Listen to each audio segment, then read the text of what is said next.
এই নাও জাদুর আখের বাড়ি। এই বাড়িতে তোমাদের সব সমস্যার সমাধান হয়ে যাবে। আর তান্ত্রিকের জাদুর কাঠি তো আছেই তোমাদের সাথে। চারিদিকে উত্তাল ঝড় বাতাস শুরু হয়েছে। এইদিকে মিনা ও তার মা তাদের আখ ক্ষেতের কাছে দাঁড়িয়ে আছে। মা, ও মা, আমাদের তো এবার আগের থেকে অনেক বেশি আখ হয়েছে। আমরা তো এবার আখ বিক্রি করে অনেক টাকা আয় করতে পারবো, তাই না মা? হ্যাঁ রে মা, এবার আগের তুলনায় অনেক বেশি আখ হয়েছে। কিন্তু দেখ আমাদের ভাগ্য কত খারাপ। চারিদিকে উত্তাল ঝড় বাতাস শুরু হয়েছে। মনে হয় অনেক বৃষ্টি হবে। আর যদি এইভাবে চলতে থাকে তাহলে তো সব আখ নষ্ট হয়ে যাবে। তখন আমরা কিভাবে সংসার চালাবো রে মা? আমাদের যে না খেয়ে থাকতে হবে। হ্যাঁ মা, তুমি ঠিকই বলেছ। তবে তুমি চিন্তা করো না, আল্লাহর উপর ভরসা রাখো। আল্লাহ সব ঠিক করে দেবে। তাই যেন হয় রে মা, তাই যেন হয়। আচ্ছা যাই হোক, এখন বাড়িতে চল। আকাশের অবস্থা দেখে মনে হচ্ছে খুব শীঘ্রই বৃষ্টি নামবে।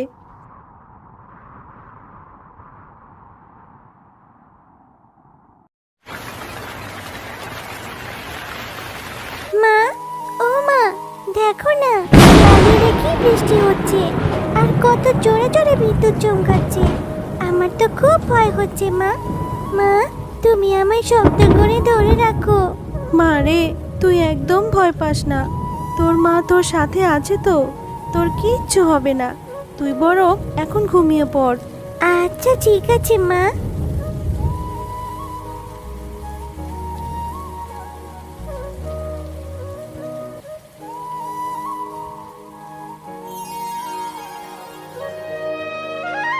মা, ও মা, রাত পেরিয়ে তো সকাল হয়ে গেল, কিন্তু এখনো তো বৃষ্টি থামার কোনো নামই নেই। আমার তো এখন খুব ভয় হচ্ছে এবার বন্যা হবে মা। আর মা, বন্যা হলে তো আমরা সবাই ডুবে মারা যাব। মা রে, তুই ভয় পাস না রে মা। আমি তো আছি তোর সাথে। আর আল্লাহর উপর ভরসা রাখ, আমাদের কিচ্ছু হবে না। মা, ও মা, দেখো আমাদের ঘরের ভিতরে তো চালের ফোঁটা দিয়ে পানি পড়ছে। আর দেখো কত জায়গায় ফুটো হয়ে গেছে। দেখে মনে হচ্ছে এক্ষুনি চাল ভেঙে আমাদের মাথার উপর পড়ে যাবে মা। হ্যাঁ রে মা, তাই তো দেখছি। আমাদের মনে হয় এই ঘরে থাকা একদম ঠিক হবে না। চল মা, আমরা বরং বাইরে গিয়ে দাঁড়াই। এইসব তুমি কি বলছো মা? এই বৃষ্টিতে বাইরে থাকলে তো আমরা অসুস্থ হয়ে যাব। হ্যাঁ রে মা, এই বৃষ্টিতে থাকতে একটু না হয় কষ্ট হবে, কিন্তু মরতে তো হবে না। চল মা, আর দেরি করিস না।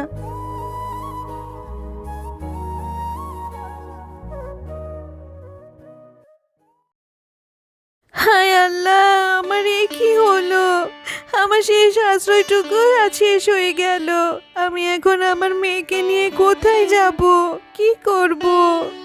মা, ও মা, তুমি কেঁদো না। তুমি কাঁদলে যে আমার খুব কষ্ট হয়। তুমি কেঁদো না মা, তুমি কেঁদো না। আল্লাহ যা করে সব ভালোর জন্যই করে। চলো মা, আমরা বরং আমাদের আঁকিতে গিয়ে দেখি ওইগুলো ঠিক আছে কিনা। ঠিক আছে রে মা, চল। আমি তো আগগুলোর কথা ভুলেই গেছিলাম।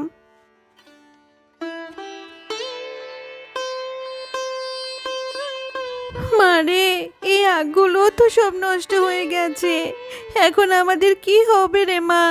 প্রথমে বাড়িটা ভেঙে গেল, আর এখন সব আগগুলো নষ্ট হয়ে গেল। এই আগগুলো যে থাকলে বিক্রি করে অন্তত একটা কিছু করা যেত, কিন্তু এখন আর যে কোনো উপায়ই নেই রে মা। হ্যাঁ মা, আমাদের সাথে এমন কেন হচ্ছে? হে আল্লাহ, তুমি আমাদের সাথে এমন কেন করছো?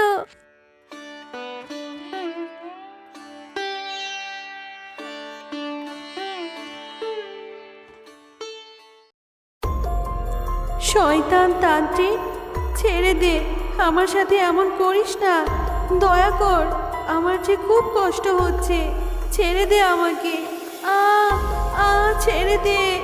এই শয়তান পরি, একদম কোনো কথা বলবি না, না হলে বেশি ভালো হবে না কিন্তু। মা দেখো, একটা তান্ত্রিক একটা পরীকে বেঁধে রেখেছে।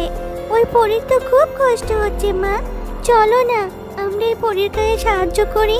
হ্যাঁ রে মা, তাই তো দেখছি, কিন্তু ওই তান্ত্রিক অনেক শক্তিশালী, আমরা ওর সাথে পারবো না। অন্য কিছু একটা করতে হবে, না হলে ও আমাদেরও বন্দি করে ফেলবে। মা দেখো, ওইখানে একটা জাদুর কাঠি পড়ে আছে। ওইটা নিশ্চয় কিছু একটা হবে। তুমি এই কাঠিটা দিয়ে তান্ত্রিককে আক্রমণ করো, দেখো কিছু হয় কিনা। হ্যাঁ রে মা, তুই ঠিকই বলেছিস।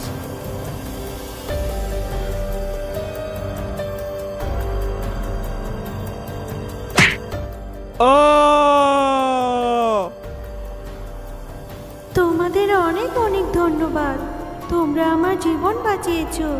আজ তোমরা না এলে এই তান্ত্রিক হয়তো আমায় মেরেই ফেলতো। কিন্তু পরি, ও তোমাকে মারতে কেন চেয়েছিল? আর তোমার সাথে ওর কিসের শত্রুতা? আমার সাথে ওর কোনো শত্রুতা নেই। ও একটা খারাপ তান্ত্রিক। ও আমাকে মেরে আমার ছাই থেকে একটি শক্তিশালী অস্ত্র বানাতো, যেটা দিয়ে মানুষের অনেক ক্ষতি করত। আর ও অনেক শক্তিশালী হয়ে যেত। আর ওই জাদুর কাঠিটা তোমার হাতে দেখছো, ওইটা তান্ত্রিকের ওর পুটলি থেকে ভুল করে পড়ে গিয়েছিল। তোমরা এটা তোমাদের সাথে নিয়ে যাও, এটা তোমাদের অনেক সাহায্য করবে। কিন্তু তোমরা এখানে কেন এসেছিলে? তোমাদের দেখে তো মনে হচ্ছে তোমরা অনেক চিন্তায় আছো। এরপর শেফা শিয়ালিনী পরীকে সব কথা খুলে বলে। তোমাদের কথা শুনে আমার খুব খারাপ লাগছে, কিন্তু তোমরা কোনো চিন্তা করো না। এই নাও জাদু রাখের বাড়ি। এই বাড়িতে তোমাদের সব সমস্যার সমাধান হয়ে যাবে। আর তান্ত্রিকের জাদুর কাঠি তো আছেই তোমাদের সাথে। তুমি সত্যি বলছো পরে? তোমাকে অনেক অনেক ধন্যবাদ। ঠিক আছে, এখন আমি আসি, তোমরা ভালো থেকো। তো বন্ধুরা, আজকের গল্পটি তোমাদের কাছে কেমন লেগেছে? যদি গল্পটি ভালো লেগে থাকে তাহলে লাইক, কমেন্ট আর সাবস্ক্রাইব করে আমাদের সাথেই থেকো। আর হ্যাঁ, এমন সুন্দর সুন্দর গল্প দেখতে চাইলে পাশে থাকা বেল আইকন বেলটি অন করতে ভুলো না কিন্তু।